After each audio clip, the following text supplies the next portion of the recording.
we've spent so many seasons in the Championship before we got relegated, getting beaten, right? And we owe so many teams a win. You know, we owe them, don't we, for us to beat them? Yeah. And there'll be so many teams that we're looking forward to playing. They think, last time they played, it's virtually every team they beat us. Now it'd be nice. There's certain places I'm particularly looking to go back to because they really took the mickey out of us that I really want to go back to.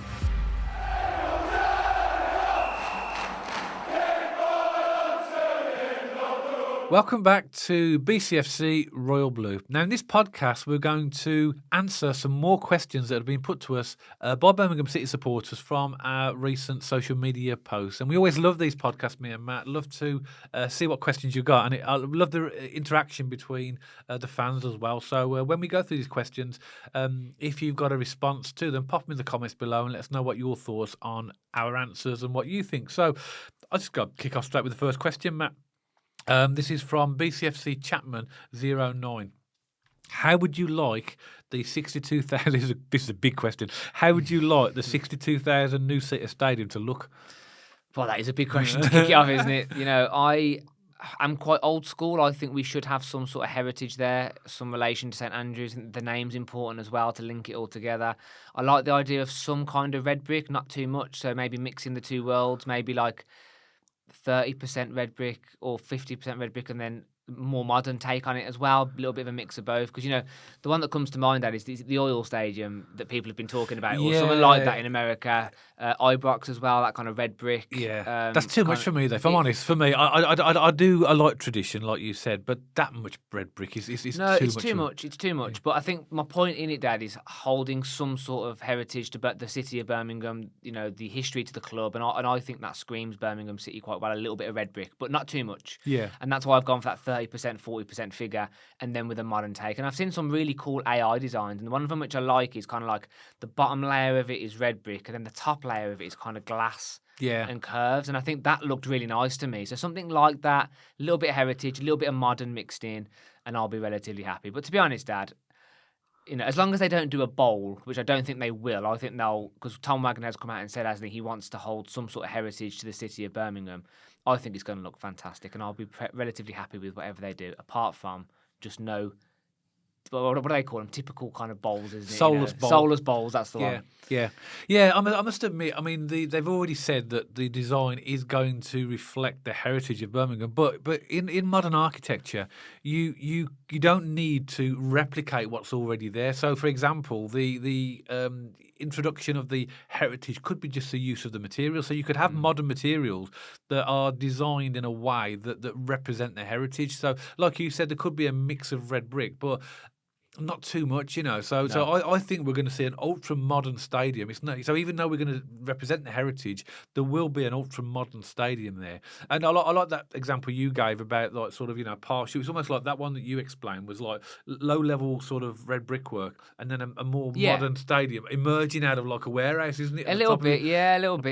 But I like there's a few stadiums I really like that they've done with the Allianz Arena by Bayern Munich. Now that's a modern stadium, isn't it? But what they've done, the external facade, the material they've used, they can illuminate it in loads and loads of different colours.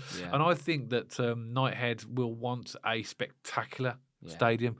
And that type of thing is spectacular, where you can change the colours and stuff like that. Yeah. So stuff like that. Oh, it'll have all the bells and whistles on it. Yeah. It's like ordering, when you order a car and you tick all the boxes to add all the add-ons and the additions. Yeah. Wagner and Nighthead are going to have no expense spared here. They're going to go all out. It's going to be absolutely fabulous. And I like the Tottenham Hotspur Stadium as well. I like the expanses of glazing on that as well. So there's lots of. I suppose in a football arena, you got to be careful with glazing because obviously it can be broken and stuff like that. But that I like parts of the Tottenham Hotspur Stadium as well. But as I say, I'm really looking forward to and interested to see what the initial designs are for the stadium. But expect to see a really modern stadium. Internally, there's some fantastic stadiums. Whether we have a retractable roof, I think they will. I think they will, because it's a multi-purpose stadium. So if you've got concerts and stuff like that, then we can just close the roof. So I'm pretty sure that will happen. And also as well, there's talk about having like real steep slopes in the on the terraces as much as you possibly can, because that gives a more of an atmosphere, and Okay. it gives people a better view. So all of that will be taken into account. But to answer that question, it's what we would like it to look like. It's very much about this modern feel, and in my opinion, a stadium that creates a really or allows a really good enclosed atmosphere as well. Yeah, exactly. Because you can get big stadiums that have really good atmospheres. They do a really good job. I forgot what the term is. I should know it as a videographer with the sound. When the sound sort of circulates and really well, it bounces and it just has that really intense atmosphere. So I think whatever they do is going to be fantastic. I'm looking forward to seeing some initial designs. Dad. Yeah, I think that might be soon. So now that we've obviously had confirmation from the support for the government and the confirmation of the funding for the tram line, I think that the project will start to kick on a little bit more. And I still think we'll see some initial designs relatively soon. Yep. Okay, next question. It's a two-part question. Two different people have asked a very similar question, and we have touched on this before, but just to give a bit of clarity. So the first one is from Liam Hunter. Thanks, Liam, for this. And I'll ask the second question at the same time. First question from Liam Hunter. What position would we have to achieve next season for it to be a success, right? And second question, which is very similar, from KJCP1BN. Sounds like some kind of Star Wars, doesn't it? Where do you think Blues will finish next season in the Championship? So the first is what position represents a good finish, and where do you think we'll finish? Yeah. I remember we got asked this on a previous one, Dad, and I mentioned about breaking the points record. Oh, yeah. Finishing top points record, but no. I think if I strip it back, I think a really good season would be to make a playoff push of some kind. That would be fantastic, especially being back. I think a good season and a season I would be happy with is just being competitive back in the Championship and finishing somewhere between 4th and 10th. 6th and 10th, in that region, I think. What do you say to Blues fans that would say to that answer that we are going to invest massively? We've got big aspirations now. So and people are are thinking that we're going to do better. So what's your reaction to that? And I wouldn't be surprised if we did do better. Genuinely, Wagner ain't messing around. This board ain't messing around. They want to get us to the Premier League as soon as we can. I have no doubt they're going to invest. We're going to do well. But what I will say is it's extremely competitive. Teams come down with parachute payments. Wrexham have came up this season with us. They're a team looking to invest. There's a couple of teams this year in the Championship who are looking to spend a decent amount of money. We're not the only team with money in the world. Yeah. And the parachute payments definitely create an unlevel playing field, in my opinion, an unfair advantage to teams coming down. So we need to be wary of that. Yeah. But that's not me being negative. That's not me. That's just me being realistic of how difficult this division can be to get out of. So I'm going to put my neck on the line. I'm going to make a prediction. I think we're going to nab the last one. I think Birmingham City will finish 6th this season. Okay, and you reckon that'll be a successful season? And I'll class that as a very successful season. I think the thing about the Championship, Matt, is completely different in terms of the level compared to League One. And, we've got established Championship teams that have been there for years. They've already got, some of them haven't always performed that well, but they've got established squads, a lot of these teams. There'll be big changes in the summer for all teams, we know that. But they've got the advantage of having that being already there and knowing that. So we are going into a league now with better teams, more money, and and we've got to respect that. We can't expect. Everybody's looking at the example of Ipswich and thinking, Blues are going to do exactly the same. Well, the Championship is probably the most competitive league in the world, arguably. Yeah, I would say that because any team can beat anybody. I actually love the Championship, Dad. Just objectively, when you look about world football, Premier League, you look at German football, Spanish football. When you look at the Championship in England, I think it's great because you have teams in there who have been ex-Premier League. You have teams in there who have made their way back up through the system. It's really competitive. And I'd say in the Championship, maybe apart from 2 or 3 teams like your Burnleys, usually your Leedses, your usually Sheffield United. Anyone can beat anyone on their day. Yeah. And that's what makes it so exciting. But what I will say is that Ipswich have came down, Southampton have came down, and Leicester have came down. They all have parachute payments, obviously. Sheffield United didn't get promoted last season. And we have teams that had underwhelming seasons last season. Teams like Norwich, Swansea. If they pick it back up again, it's going to make it. Coventry a good West team. West Brom, you'd say as well. West Brom, Coventry. So again, just literally stating it's a very, very competitive decision. League decision, competitive division. That's what I was looking for with the letter D. So I think I would be happy with 6th, and I think that'd be good. But even if we didn't make it and we finished somewhere between 6th and 10th, and we had a competitive season, I'd still be happy with that to push on in the next season. Do you know what I'm looking forward to? Because we've spent so many seasons in the Championship before we got relegated, getting beaten right? And we owe so many teams a win. You know, we owe them, don't we, for us to beat them? Yeah. And there'll be so many teams that we're looking forward to playing. They think, you know, last time they played us, virtually every team they beat us. Now it'd be nice. There's certain places I'm particularly looking to go back to because they really took the mickey out of us that I really want to go back to. There's one on my mind. I think you know where it is, but it's Is it Norwich? Yeah. Because not just Norwich because but they beat us. Of course, everyone beat us that season when we went down, but we haven't beat them there since Stern John scored for the That's a blast from the past. In that season, we went up in the playoffs. How staggering is that? We haven't beat Norwich at Carrow Road since about 2002. So I really want to go back there. I want to beat Norwich because I saw some podcasts after they relegated us, and they were really happy for us to be relegated. So yeah, Norwich is a team that I want to go and beat. But there's so many, there's so many. But yes, to me, I agree with you. As long as we're competitive, and I think we could really make a good push at the top end of the table. Let's get a league position out you, Dad. I'm going to go for us. I'll go for us in the playoffs. So I'm going to go 4th or 5th.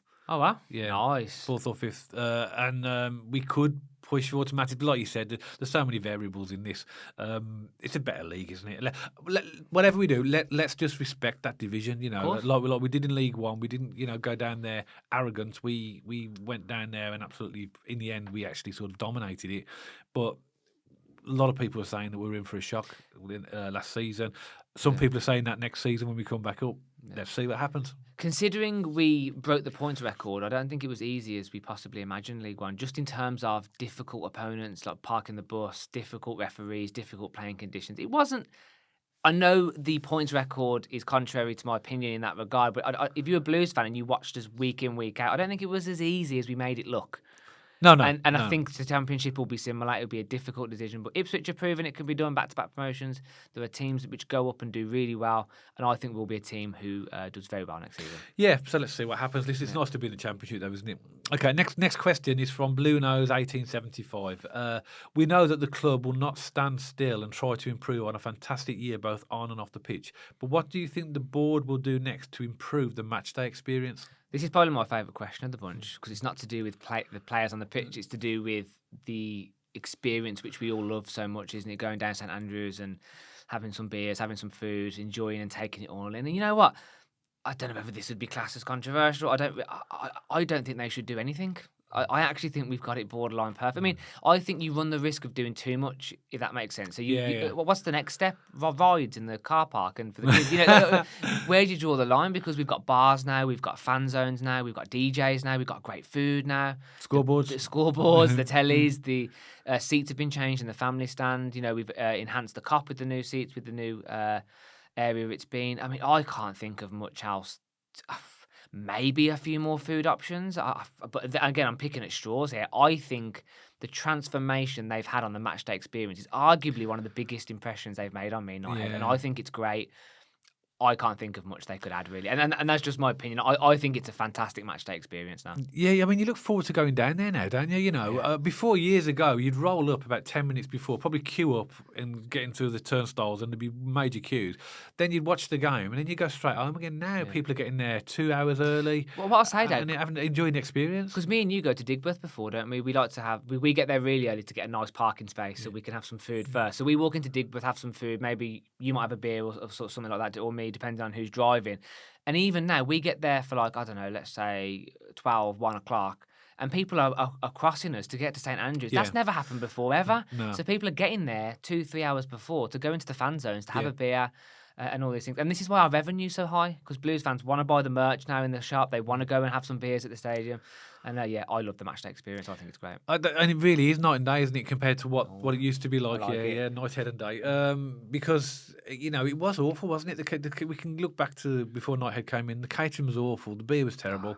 And it was miserable. It was miserable. There was peeling paint and all sorts. It was awful. But it is really good. And, I've sort of answered the same as you, really. I don't see what majorly they can do. I think what's made a difference as well now, and it didn't straight away, but the DJ in the stadium, at the start it wasn't that good, but now there's obviously the songs that he plays, he Yeah. really gets the crowd fired up, and that's made a massive difference as well. Having a DJ in the stadium, and the type of thing he's doing now is. But I thought that was a bit of a slow burner. That was because I don't think it was initially like it was over the last sort of like second half of the season. So that's been a brilliant show. But everywhere you go, there's a DJ. Everywhere you go, you know, you got in the fan zones. Sometimes they've got a DJ just as we go through our turnstiles in the Cop, and you got the one in the stadium. But I know it's really really good. But heated seats would be nice. that would be good. To add on to that, Dad, the reason why the DJ is so good as well, especially one in the stadium, is because the sound system was upgraded. Yeah, there's Wi-Fi in the ground. Yeah. Like, I can't think of anything else they could add. He said heated seats would be nice, blanket, and you get in there in the winter. And they give us our hot water as well. We got hot water as well. We can come back. But again, well done, Birmingham City, for what you've done at the current ground. It is fabulous. I tell you what, I've got one gripe. Go on. Is I think it obviously to do with the roofing. When it does absolutely chuck it down, there is a drip that comes down on our seats. So there's my nitpick. If I'm going to pick anything, get that drip gone and I'll be happy. But apart from that, Dad, wear waterproof hood. You'll be fine. That'll be the Blues response. Wear waterproof hood. Okay. Next, we've got a couple more questions, Matt. So next question again is another question asked by similar question for two people. So it's from Matthew Fleming. Thanks for the question, Matthew. What do you expect us to do in the window? Where would you like? Where do you really expect us to buy players from? And the kind of markets and positions that we like to have. And the second question is from Paul O'Neill, not related, but good name. Thanks, Paul, for your question. On the 1st of June, July, whatever it is, there will be a lot of free transfers available from the Premier League and Championship. So do you think we'll get any of these players, or should we wait until later in the window and buy the players? So the questions relate to, firstly, really, where do you think we should get players from? And secondly, at what point in the window do you think we'll get the most activity? I think there'll be a mix. I think we'll get some players from England, Championship experience. We're looking at Poku from League One, all these different things. And then I think we'll also continue to dabble in the international market. In fact, I saw a rumour this morning about some guy from Belgium. So again, we're looking at going international, European markets as well. So I don't think there's anything off the radar or off the books for Knighthead and the board. I think they'll look all around the world. We've proven that we can get people in from the K-League. Europe, America, it doesn't really matter. If the talent's there, I think we'll go for it. So I don't think the club are putting any limits on where they're going to get players from. He answered the question there as well was also, where do we think we should improve or buy? And we've spoken quite honestly about this, that I think if we can improve the attacking midfield positions across the board, the left, the 10 and the right, I think that's what's going to get us into the playoffs. If we can really get 3 absolute animals in those positions, I think we'll do great.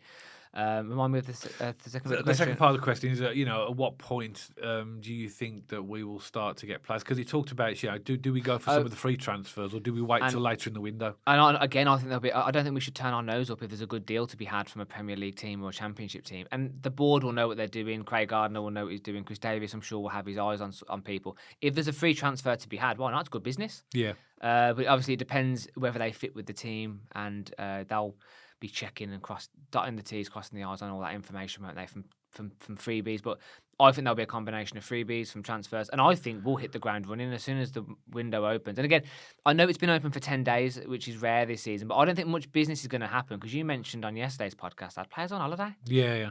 And people are having a break, so not much business is going to get done anyway. But as soon as the official transfer window opens and the pre-season starts, I think we're going to see a very intense summer transfer window. Yeah, and what I'd say as well is that Birmingham City have a much more statistical approach to transfers, much more analytical. So they'll be looking and crunching the numbers all over the world, and I think that's the right way. But that's the approach that a lot of Premier League clubs take now, and that's how you get good players. That's how you get these gems. You actually sort of look at their numbers, and so I think there's a lot that goes on now in the recruitment team that we never had before. That's sort of really analysing everything, which basically opens the global market up for us, doesn't it? Absolutely. Which is why we have had like Japanese players, South Korean players, loads of European players. There's a really good film out there called Moneyball. Have you ever seen it? No. It's about American. Is it American football, American baseball? It has been a long while since I watched it. But they brought players in based off statistics. Yeah. And it's that kind of thing. Isn't it? Football has evolved into that now. We buy players based off. I'm sure AIs even came into it of some kind. We use computers and we analyse. I mean, For me, the most important thing is actually looking someone in the eye and seeing their character and what they're made of and their steel and their grit and determination. But computers and technology and AI is going to have a big part in who we buy as well, isn't So it? I'm smiling because I'm just in my mind. I'm just thinking like about 2 hours before kickoff, Chris David goes ChatGTP. What is my starting lineup to that? He goes, but you can't get away from the fact that now it is more statistical, and I definitely agree with it because one thing the statistics probably won't. The metric it won't show you is the attitude. I'm guessing it's probably going to be. That's what I was getting at. Yeah. Yeah, it's probably going to be their ability and stuff like that. But that's why we now have a recruitment team that is bringing in these gems. We bringing some great players. I mean, look at the luck of Clara. League One, to get him in League One and his attributes, and we could go through our team, this is not about this podcast. But I think for my answer to this question is that our market now is the world. It's global. Yeah. And we're not restricted pretty much by any country now because we've got the data on them as well. And we always see in the transfer market, there's always a flurry, usually Rotherham at the beginning. Remember last season? They brought in half their team before the second week of the transfer window. But realistically, what happens in the transfer window is slow now. It is a very slow time, lots of speculation, and then suddenly we'll get this rush of. And sometimes, it's like like you get like a house sale where you've got a chain. Sometimes somebody has to sell somebody to get some, and sometimes you have to wait for certain cogs to move for things to happen. So I think and remember the transfer window is open up until the end of August as well. So it's when the season's already started. So we signed Stansfield. What, 4 games in? Was it 5 games in? Yeah, something like that. Yeah. So for me, I think we'll start to see some movement in the transfer window quite soon. I think this is a natural quiet time, but then when it kicks off, it really does kick off. So we'll be busy. Doing calm before the storm. Yeah. Final question, Matt, and this is from a regular contributor, Foggy. So thanks for your question, Foggy. Hi, gents. What are your thoughts on the retained list? I'll caveat this in a minute. And do you think Ben Davies will return? Now, we've already done a podcast on the retained list. We did that a few weeks ago. We looked at the players that Blues had retained. But I'm more interested, really, in the second part of this, about Ben Davies, about, how much do you want to see him come back? Or not at all, maybe? No, I love Ben Davies. Yeah. Big fan. But before we go to Fogarty, he added me on LinkedIn recently, so just thank you for the nudge. We exchanged a message, and we were saying it's always good to have as many. Your LinkedIn's going to go meltdown now you said that. Everybody be going to your LinkedIn. It's good to have as many blue noses in your network as possible. So thank you for adding me. It's quite cool to see that on LinkedIn. But no, good question. Yeah, love Ben Davies. I think he's a great player. I would love to see him back. I think if we're going to be brutally honest, again, we're not the manager's dad. We don't know what Chris Davies is thinking. I got mixed up again in the wrong order. I think that Neumann and Clara will be our first starting 2 at centre-back, if I'm just being honest. But then Ben Davies, Dad, we've mentioned before, it's a long season. There's cup games, there's injuries, there's suspensions. I actually think, I'm not short of an exaggeration, our season changed when Ben Davies consistently went to the left side of centre-back. That's how integral he was to the back line for us last season. Exeter away, Dad, I remember it vividly. Yeah. He put Bielek at right back, he put Ben Davies at left side centre-back. It was just after the Shrewsbury loss away. And that changed our season, in my opinion. And I love him. I think he's great. I would love to see Ben Davies come back. And he gives us something different because he's a left-footed centre half. We haven't got any, but he's the only one. So that, and I think he's been brilliant. He's solid. Yeah, he's getting to that stage of the season where he's now in his prime. So I think he's got 2-3 really good seasons left in him.